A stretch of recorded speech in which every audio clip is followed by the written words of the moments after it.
Do you worry about companies staying private forever? The portfolios we manage, part of my money is invested in private markets. I would be worried if it wasn't so accessible to me. 70% of people on LinkedIn say 250,000. That's probably because LinkedIn is Facebook for people with air conditioning.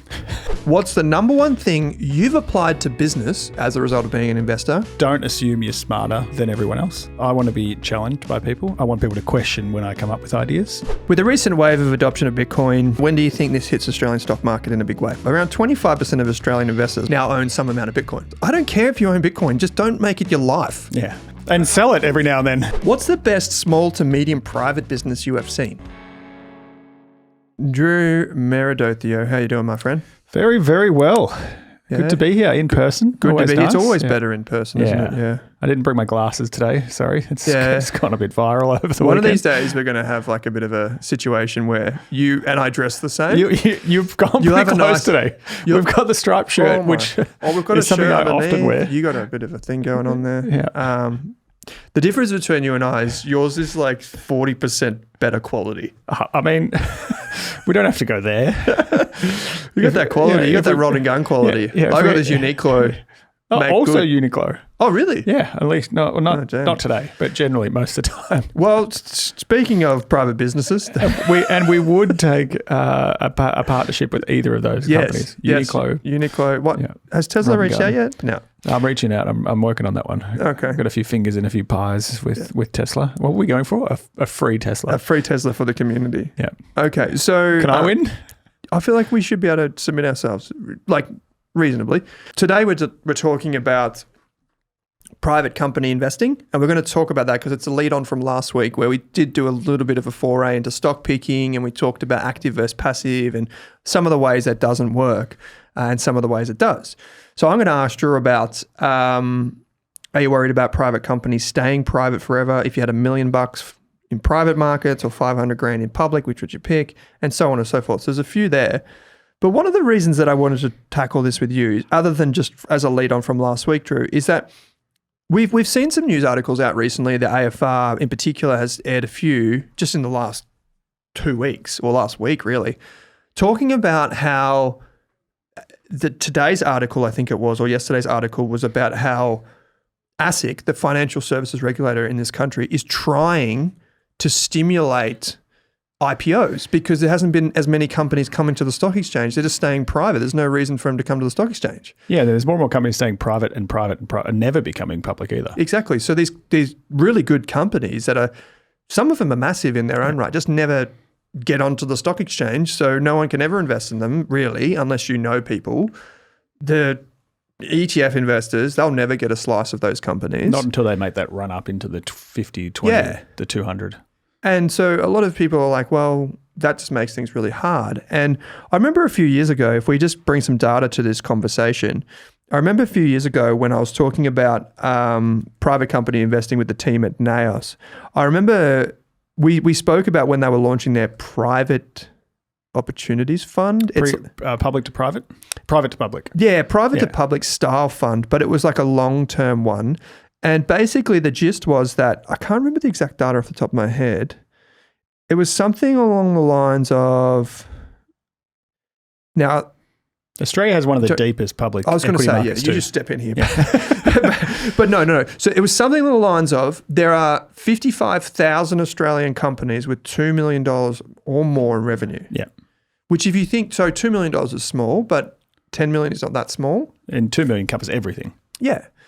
But if you think about that, 55,000 companies versus some companies on the ASX basically having no revenue. Yeah. And there's 2,000 on the ASX, 55,000 outside the ASX. There's this enormous market opportunity.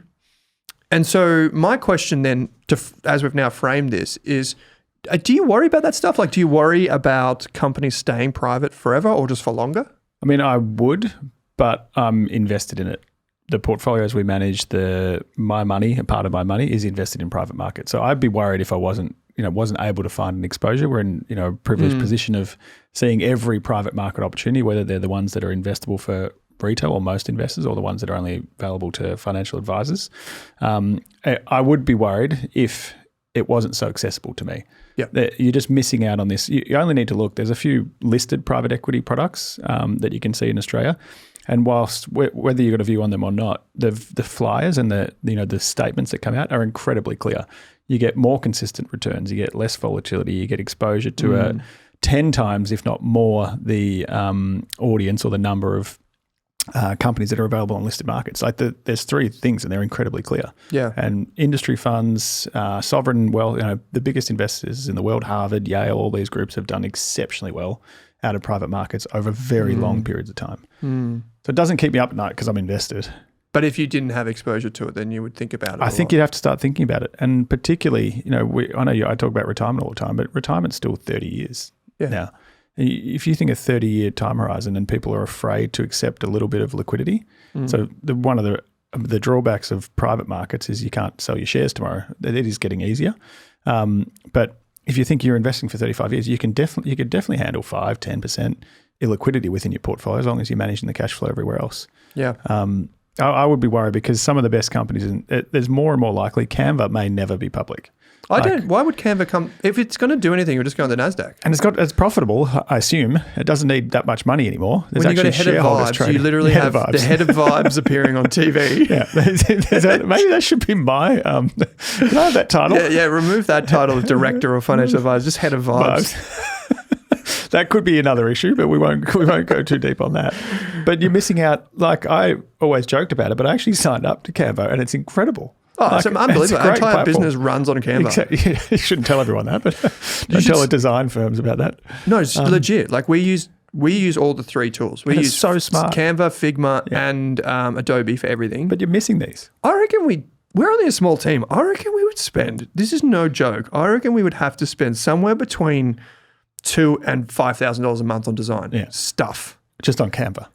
Well, Canva's probably the more expensive of all of them. Yeah, because you get multiple licenses. But you're missing out on these like companies that will, and it's more and more, there's a number, I'll have to track that down, maybe we'll put it in the show notes, of companies in America that are never going public. They're literally just trading from private equity manager to private equity manager to co-invest, just constantly trading between managers because they grow to a point, then they're too big for someone else buys them, and then someone else buys them. Yeah. Then they shrink again sometimes and get bought again. There's also a lot of talk in the US. I've spoken to really good investors about this who are both US and Australian. And there's also a lot of talk in the US about rather than like a private equity company, for folks that don't know, most private equity funds are like 5, 7 or 10 year lockups. So you put your money in and in very, very limited circumstances can you get your money out. You might be able to swap your units with some other investor, but you can't necessarily get your money straight out versus like an ETF or shares, which are daily liquid. But there's talk in the US, and I can get around this idea of a lot of people establishing permanent equity funds. So not private equity, but permanent equity. Just more like a limited. We just like buy and hold. LIC almost. Yeah. But say like there's 50 investors and they put in $1 million each, it's $50 million. They have a 25-year time horizon and they just put their money in, and the only return that they expect is liquidations or dividends. Yeah. And they can trade between each other. Exactly. Yeah. And so I've thought about doing something like that in Australia. Yeah. The amount of regulatory it's like an LIC. It's like an old-fashioned. It's an oldfashioned LLC. Yeah. Without being listed. Yeah, because like obviously we saw the WAM one recently, but I think that's like a really interesting part. Now, I do have these preset questions. So you're not worried because you have exposure. Where's my phone here? And I think there's a good link here to Elon Musk and what happened last week. Is that what was SpaceX? Tesla, SpaceX, whatever's happening. Let's not go through the portfolios this week. But this idea that some companies shouldn't be public. Going to just have a look at the portfolio. And this is what we forget. We all talk it seems like public markets are the be all and end all. But there's certain leaders maybe, and there's certain styles of businesses. Like agriculture has really struggled to be listed in most because of the cyclical nature. Yeah. But similar to like Twitter not being listed, it's actually been good for the business to reset and be able to make changes that they need to make, not being on a public market. So there's examples where I think it's better for companies and their growth and their future to be public and not private, not public. You know what? Just quickly dialing into the portfolios. I'll come back to that thought in a sec. I'm hanging on. Dizzy Rascals, 1.77% up at the time of recording. That's with Vulcan and Absolute Dog. And KKR, private equity, speaking of the devil, down 20%. This is the best one, which is absolutely not the best one, is down 21 basis points or 0.21. That turnaround for KKR has been shocking. Turnaround that seldom. CBA is the only thing holding that portfolio up. Everything portfolio, which is the Honourable Drew Meredith, is up in second place at 1.59% positive. Mine is down 0.21. It's just the only thing holding me down is Elon. The only thing holding me down is XRF. Well, XRF Scientific. Pull your head in. Home Depot. What's Home Depot up to? The healthcare ETF. Home Depot's down. Oh my. Yeah, Home Depot, sell some bloody Milwaukee already. Yeah, down 9.5%. No, so you were saying about Twitter/X actually reminded me of something that I did this week. I did a poll this week. I'm interested in hearing your thoughts. You deal with a lot of like financial advice clients that do have a bit of moolah, let's say. They've got a bit of scratch, as they say. So I've put out this poll on Twitter. And it's on LinkedIn. Oh, celery. And it's on LinkedIn and it's on, what's the other one? Instagram. The results have been pretty impressive. Okay, so this is the quote, right? You say to yourself or whatever, you go, that's a great salary, end quote. So that's your reaction. Someone's just been like, and you're like, oh, that's a great salary. You need context.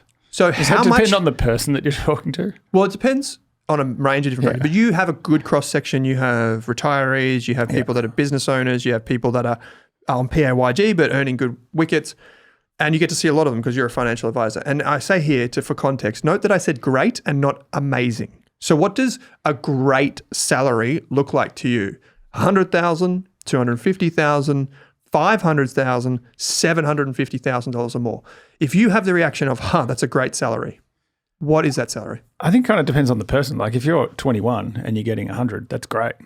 If you're, I find when I'm looking at, so I usually work with professionals and they're in their 50s, so they've had an entire career and they've had the benefit. Yeah, so you're at the upper end of these ranges. I think what is reasonably normal is high ones, and then anything towards 300 I consider great from that perspective. I think 250,000 is a great salary. But that puts you in like the top 4%. What people don't realize is the mean would say that you're like, the mean average would say that you're like top like 2%. 90%, but that's skewed by like the people at the top end. And it's realistically probably like 70s is like median, but 54% of the 5,000 votes said 250,000. And then there's obviously all the plebs in the chat that just go absolutely nuts about politics and house prices and what the government of the day is thinking about. And the Discord channel. I'd be interested in what the results say on LinkedIn, because LinkedIn's like 70% of people on LinkedIn say 250,000. So less than $100,000. That's probably because LinkedIn is, what is it? Professionals. It's Facebook for people with air conditioning. And then over here on the honourable Instagram, where you're probably attracting some characters, let's have a look. We've got 250 responses thus far. 65% say $250,000 is a great salary. Yeah. This person says 250K would be a dream. As a wise doctor once said, that depends. Says Brad over on Instagram. Get out of here, Brad. So anyway, back to the topic at hand. Comment at least. Back to the topic at hand. We're finding the negative ones at the moment. Anyway, private versus public. If you look at what Elon was able to do with Twitter, now X, I would say, like as someone who hasn't frequented Twitter much until this week, I would actually say that X has got way better. Yeah. Like it is so much better. Yeah. And I dare say it's because old Elon has been like, taking off the filters. I don't care. Yeah. Get out. Yeah. And he basically removed the entire team and said, this is what we're doing. Let's start from scratch. This is how it's going to look. I don't care about your politics. I don't care about your governance. Get out. Yeah. And now you've got this whole AI thing called Grok, which whatever the heck that is. You've got video streams and things like this. And that kind of stuff always isn't possible in the public markets. Yeah. So if you make changes, to cut staff, to not just cut staff, but to, as they say, right-size your business can be incredibly difficult when you're a listed company. I mean, listed markets are very much for the biggest companies in the world now. Anthropic. And the people that are growing quickly and need more capital than they can raise privately. Yeah. So there's a lot of amazing businesses, but it's even like mid-sized businesses that are quite amazing. And this is one of the big tail risks to people that are in public markets is like, how do you, there's not an ETF for that. It just can't happen the way that these private companies need to run. So my next question to you then, Drew, if we're on the topic of private for this week, is this is a hypothetical question for you. If you had $1 million of equity capital to deploy in private markets. 1 million. 1 million, yeah, like Dr. Evil. $1 million. And then Austin Powers laughs. What is? And Scott steps in and he's like, "It's 1970, you jackass." So no, but seriously, I said equity capital for a reason here, Drew. If you had $1 million of equity capital to deploy in private markets or $500,000 in public markets, which would you pick and why? So you have 1 million. One in the hands, worth two in the bush.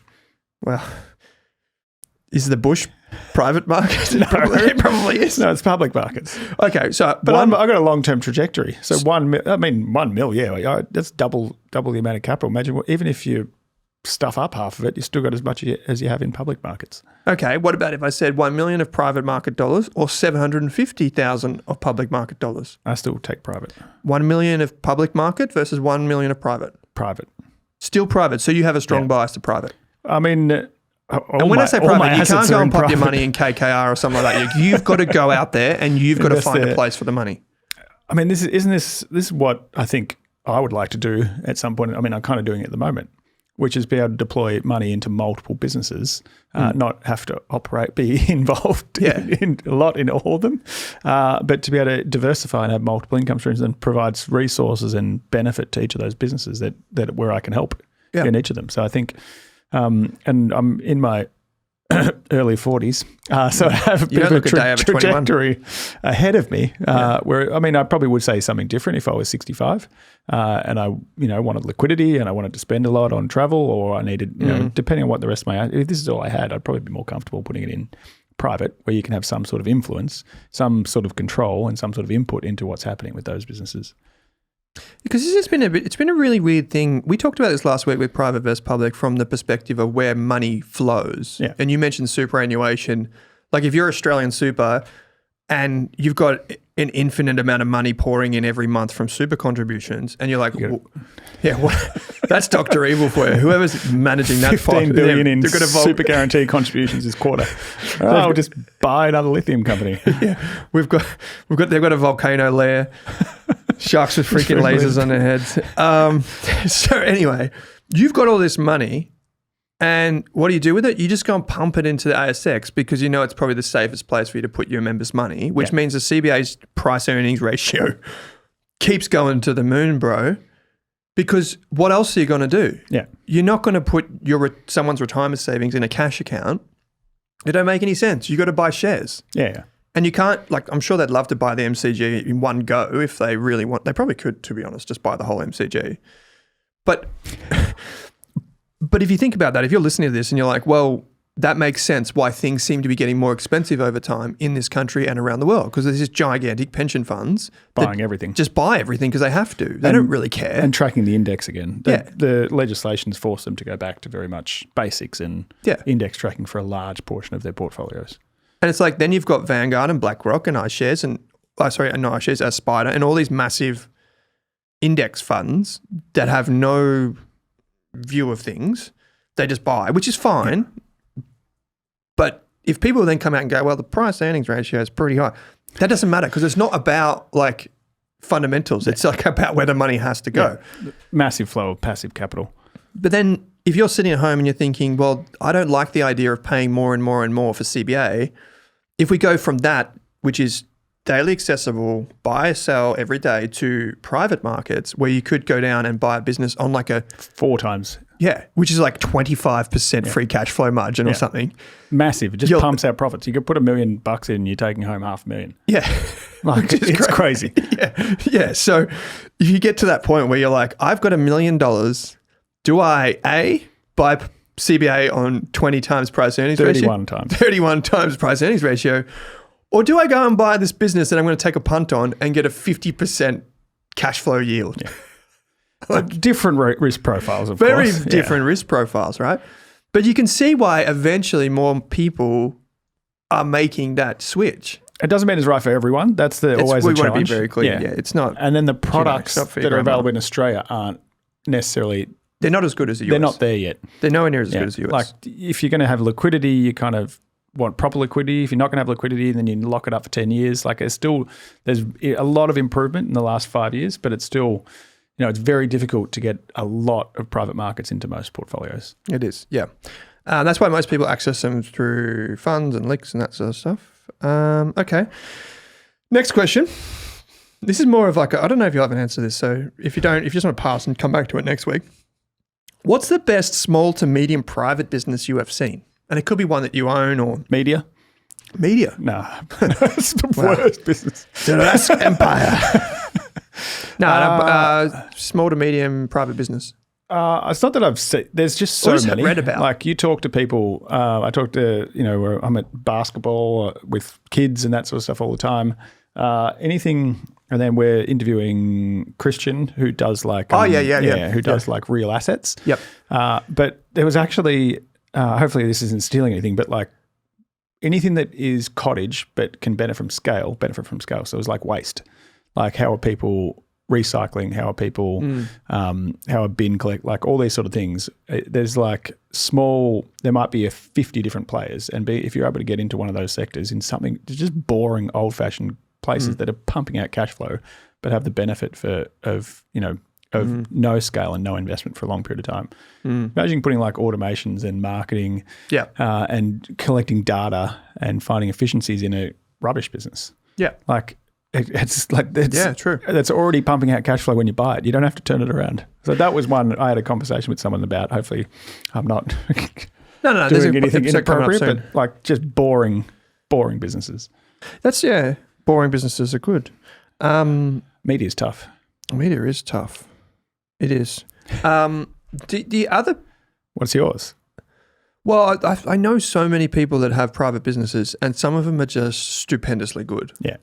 And some of them are like the most innocuous things that you've never imagined could be an absolutely amazing business. Yeah. Like, there's a lot of e-commerce businesses that are are good. Yeah, but I would say for every 10 that I come across, one of them is actually good and the rest are not investment grade. And then if you've got, what I probably find is the most successful in private markets, at least like lower hanging fruit, are like service-based businesses, accountants, like small law firms, finance businesses, myos, physios, doctors, these types of things that are like service-based businesses where typically the person that runs it is older. Yeah. And typically, and that's like the majority of Australian businesses is people that are going to age out in the next 10 or 15 years. So there's a huge opportunity for investors in these smaller to mid-sized companies to come in. Even like maybe like design agencies, small IT businesses, these types of things. You can typically pick them up at around about between 20 and 30% cash flow yield. Yeah. So 20 and 50% cash flow yield, depending on how much of a basket case it is. And so if you think about that, that's like a price earnings ratio of 2 to 5. Yeah.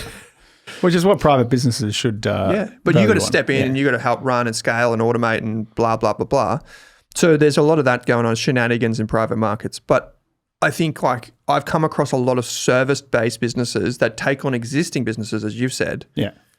And are like, we have this formula, it works. We're going to copy our formula to your business. We'll give you vendor finance, which if you don't know what vendor finance is, that's like if I buy Drew's business, I say, all right, Drew, I'm going to pay $1 million for your business, but I'm going to give you 1/3 now.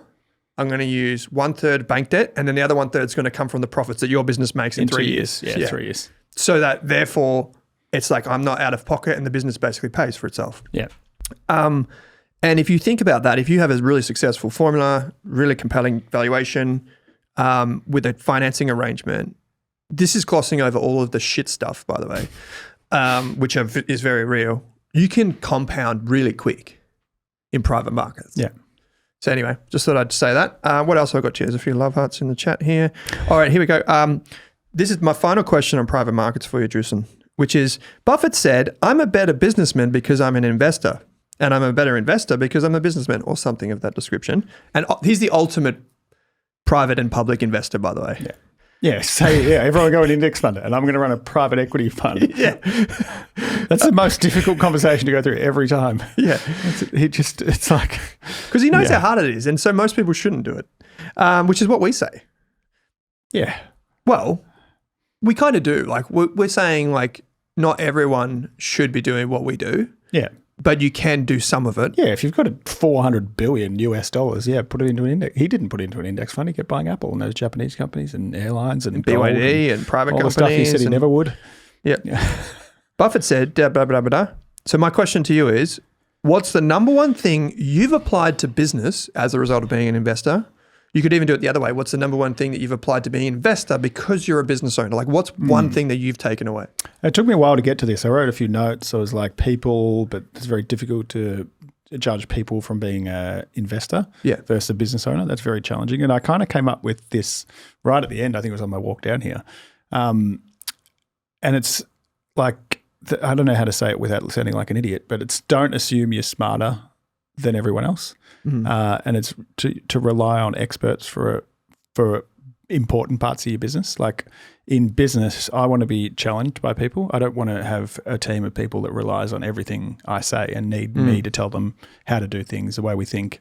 I want people to question when I come up with ideas. And the same as when you come to investing. You know, you don't want to. I don't think you should do it all yourself. Pick every single company yourself. Pick every single ETF. I use professional fund managers. I use ETFs, and I pick some stocks. So don't just try and take every single role on and think you can do it all yourself. That's a good point. Yeah, it took me a while. No, you didn't sound like an idiot at all. I think that's a very valid point. Educate yourself was another one. Like from investing, like learn new skills using AI at the moment. Trying to use Canva. Learn new skills the same way you do in investing. Don't just assume a company's too complicated. You want to learn more about it. That's a good point. Yeah, that's a really good point. That's something that dawned on me earlier on. It's like if you find something too complicated, like Buffett says, like circle of competence. Everyone's like, okay, I don't understand this with 5 seconds of research. I won't go there. But if you're thinking that, everyone's thinking that. Yeah. But why you couldn't buy a bank? No one understands what banks do. Yeah, that's they it. They create money. Yeah, that's it. Or like how does a plane get off the ground? I don't understand that. How does an MRI work? Maybe we're just exposing how we're not doctors. Unintelligent we are. Engineers. Thrust. Other terms. So my point is that I agree with you on that. Like I think that the secret power in a private business is, like you said, educating yourself so you can have the intelligent conversation. Yeah. Just so you know you're not being fleeced. Yeah. Because that happens, right? Yeah. Same as in public markets. You need to know if the CEO is talking absolute gibberish, if they're actually going to deliver. I think the big thing that I've taken away from business to investing, and this is going to sound so cliche because everyone says the same thing after a while, is don't overthink the small stuff. No business is going to be like multi-bagger in 1 month or 1 quarter. Like Wayne Peters, like it says on YouTube. Wayne Peters, in the very first ever Australian Investors podcast, this is going back since like ages ago, before podcasts were cool. He said that there's a mismatch in expectations and business. We measure quarterly and we expect long-term results. Yeah. If you measure too often and you're like, oh, well, the profit margin was meant to be this quarter, and then you sell the stock, like there would have been 150,000 reasons to sell NVIDIA between 2000 and today. At every period. Every quarter you could have come up with a reason why. So my gist is just zoom out a bit. Take the long arc of a business. Remember that businesses don't change overnight, and approach that in your investing. Like I find that some of the best private investors, like who have like compounded their stock picking at like 20 to 30% per annum for like 10 years. If you're like, oh, are you worried about the valuation? They're like, I don't know. I'm like, it looks pretty good. Like it's never like, oh, let me just bust out my discounted cash flow analysis to 4 decimal places for you. Like no one cares. They're like, oh, have you checked the beta on that thing? No one cares. Because that's made up by academia. Yeah. And the reality of business and investing is not that. And so my wisdom here would be for everyone to think of when you go and buy individual companies, if that's your thing, you don't have to, is just remember that a lot of the times you will think that you're chasing some sort of secret that no one else really knows about the company, and you're worried the shares are down. Does everyone know something? Did I miss something? Most of the time, no one knows. My best investments are in the bottom drawer.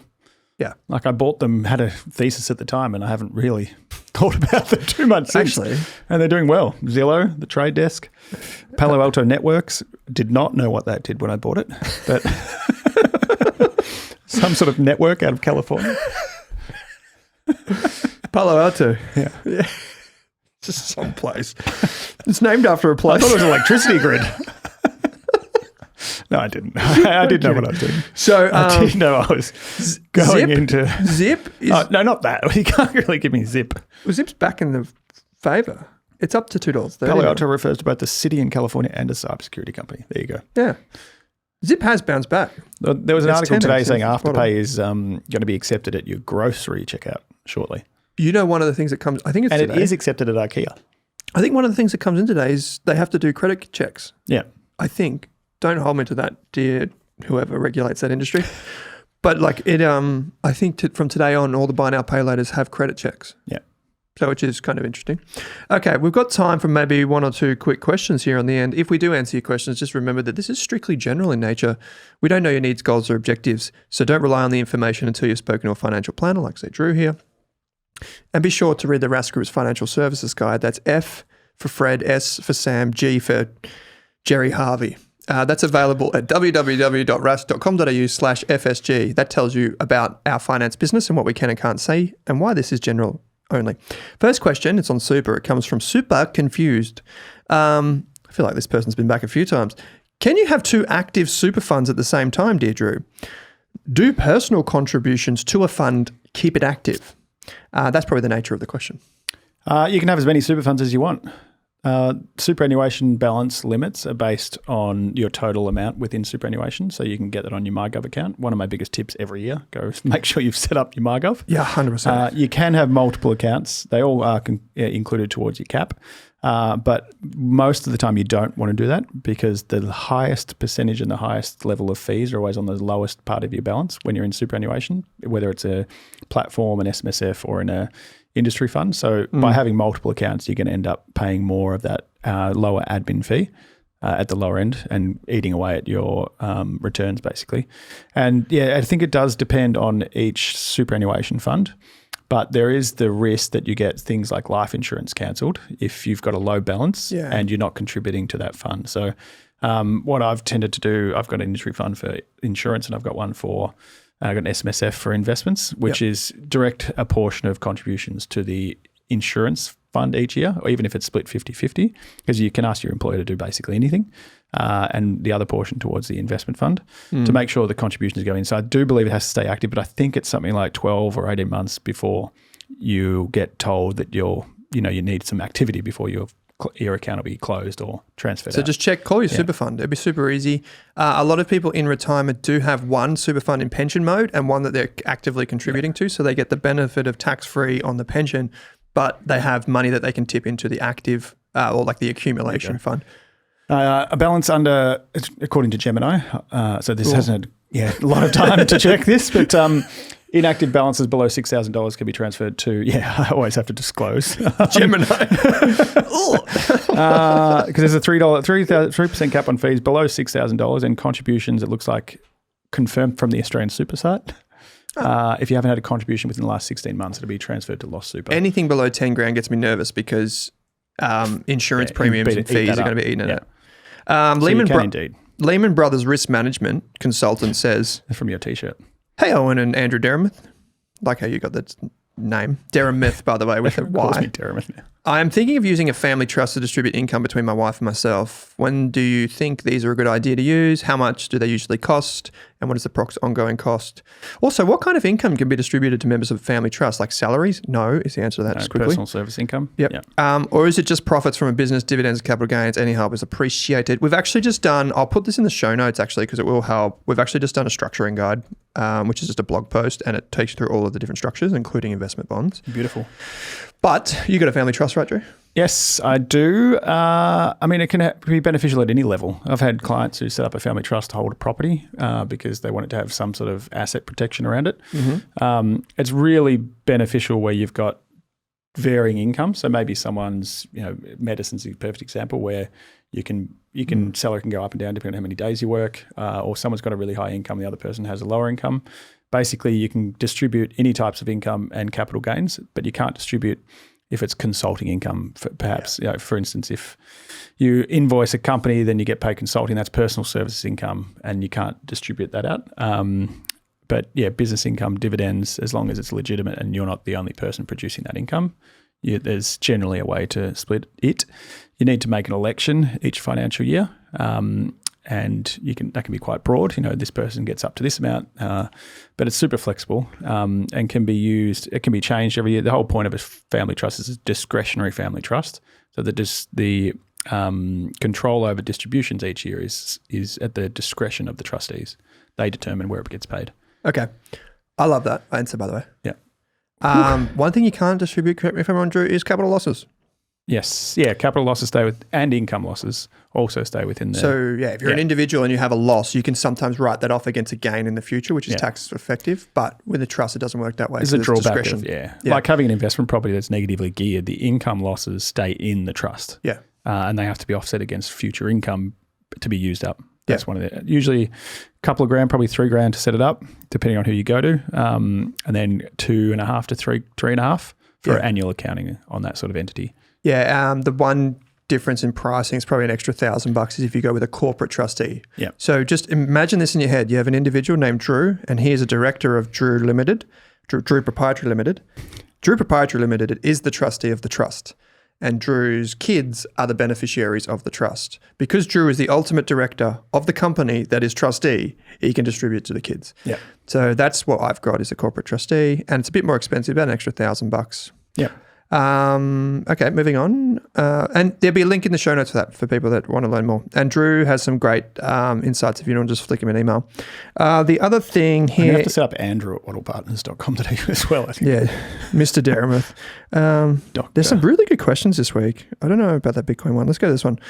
Chuck Rhodes, who just references an email that I read on the weekend. It says, in your most recent email, you mentioned that the 15% tax benefit of super are virtually pointless now, and that if you're on a higher income earner, there are better options over 10 to 20 years. Just to confirm, I said if you're already contributing to super and you're under 45. Yeah. The reason that I said this, Drew, is because I think that if you're earning a really good wage, you're contributing regularly to super, and you're under 45, I would assume that you're going to coast to retirement in super very well. Yeah. You don't necessarily need to make that your priority. Now, if you're not contributing to super, obviously you should do that. If you're, just be reasonable, I guess is the response to this one. But the options are investment bonds, just mentioned family trusts, investing in your own name in a tax favored way, investing in your partner's name. The key thing is that people are missing is that if you invest outside of super in a way that is low turnover and low tax, you get a lot of the benefit of just holding the money, and your tax rate, because of the capital gains discount, Drew, it's not going to be, some people are like, well, I'm paying 45% tax. I could put my money in super. I get 15. Yeah, but no, because you're not always earning that 45% like return, or like not return, but like the gain or the income every year. So structure your investments correctly, yes, but also have the right investments. Yeah. Yeah. And so it's not like, I just want people to contribute to super. I think it's a great initiative. I just am fully aware that over 20 years, the government, not the current government, just any government, is going to look at this gigantic pool of money and be like, ooh, what harebrained idea can I fund today using people's retirement savings? I know. Not that they need to. We'll buy some submarines. Not that they need to. That may not even happen. They don't have to raise tax on super to pay their bills. Let's be clear on that. They don't, but they just come up with stupid ideas all the bloody time. Issue more bonds. Inflation's falling modern despite monetary theory. all the debt. Have you noticed that? Inflation's falling, but we've Yeah, still but got the all this dollar is outstanding debt. depreciating, Drew. My noodles are more expensive. Oh, who cares if most of the world is out of poverty? Let's buy Bitcoin. Anyway, sorry, that was the final question for this week, which is around Bitcoin. A genuine question. Owen gets cancelled. Something about MetaPlanet. Great question from Ryan. Like, basically, I haven't fully read this. With the recent wave of adoption of Bitcoin, when do you think this hits Australian stock market in a big way? I think that we've seen this, and Navar's data from Navexa backs this up. Around 25% of Australian investors, which I assume is representative of the Rask community, now own some amount of Bitcoin. Yeah. I don't think so many people. I don't think that's a bad idea. Like, people bloody troll the heck out of me on all the different social platforms for this. I don't care if you own Bitcoin, just don't make it your life. Yeah. And sell it every now and then. There are other things in your life. Sells. My problem is they never sell. There's no point having a $1.5 million in crypto if you can't sell, if you're not selling it. The great irony of people that buy Bitcoin is they are like libertarian people who want to be like, the government's deflating currency and blah, blah, blah. But they rely on every government service known to man. Okay. You're actually going to get cancelled this week. That's good. Not me. Yeah. Anyway. I do have a dad joke for you. Give us a dad joke. Just before we wrap it up. And Yeah. we were talking about private businesses. I assume this is a private business. I can't remember. But it is business related. Did you hear about the guy who invented lifesavers? No. They say he made a mint. That's pretty bloody good. All right, I'll take that one. I had to round off. That's pretty a little rant. I'm just my temperature is still bubbling down. So this has been heaps of fun. We spoke about private markets this week. We might even do a tax session next week, maybe, Drew, because that's kind of the flavour of the month. Yeah, for fun. But in the meantime, Bailey Nelson, great place to get your glasses. Yeah. I don't know what the name of our frames are. We'll put a link in Adler? the show. Maybe Adler? Yeah, maybe, yeah. But Drew, this has been heaps of fun. It's always 10 pairs, please. 10 pairs, yeah. Oh, I got... There's a story behind this. I'll save it for next week. Ask me about glasses and money next week. It is the Adler. The Adler. Yeah. If you want to be like Drew and I, not that you would ever want that, but if you did, you want some of these? Adler is the name of the glass. And it's a 0.5. From Bailey Nelson. Bailey Nelson, I actually do rep. They're really good. So Drew, Meredith from Water Partners, thanks for joining me. Good to see you. Thanks for watching this video on the Rask Network. While you're here, don't forget to like and subscribe so you can get videos each and every day on business, finance, investing, and so much more.